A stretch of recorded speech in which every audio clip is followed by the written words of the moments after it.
ዛሬ እንደምናየው አንድነት ብለን አለቀስን ለፋን፣ አንድነቱ እየተፍረከረከ እያየነው ነው።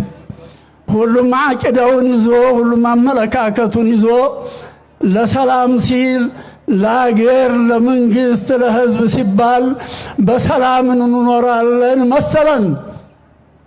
ነገሩ የሚሳካ የሚሆን አይመስልም። ግን እኔ አልተናገርኩም አላወጣሁትም። ጉዱን ሁላ ኢንሻአላህ በቴሌቪዥን እምገልጽበት ሰዓት ቀን ሌሊት ይደርሳል። ለሁላችሁም እገልጸዋለሁ። እንዲያው ዝም ብዬ እንዲሁ አፍኘው አልቀርም። ለአንድነት ብዬ ለሰላም ብዬ ለአገር ብዬ ለህዝብ ብዬ ጨክኜ እየተቃጠልኩ እያለቀስኩ ሽያ አፍኜ ይዤዋለሁ። ኢንሻአላህ አፈነደዋለሁ። አላህም ያፈነደዋል። አላህ